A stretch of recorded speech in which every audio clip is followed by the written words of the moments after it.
Hi, everyone, coming to the Midwest Staffing Conference. This is David Searns, co-CEO with Haley Marketing, and I'm excited to give you a little sneak preview to my talk for next week. So I'm talking about how to get more value out of AI. And it's no secret that AI is everywhere. We're going to look at some of the use cases in my world in marketing, in your world in staffing. I'm going to show you kind of a mind-blowing example of how you can clone yourself with AI. We're going to take a quick look at where AI is going to be going. And then we're going to have some fun looking at better ways for you and your team to change your approach to how you're using AI to get more results. And to wrap things up, I'm going to give you access to some of the custom GPTs that our team has developed to help automate content creation. So it should be a lot of fun. Should be hopefully a little bit mind-blowing as we go through some of the examples.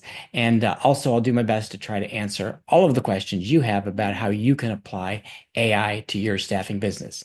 So I look forward to seeing you in Chicago next week as we talk about how to do AI better. Thanks, everyone.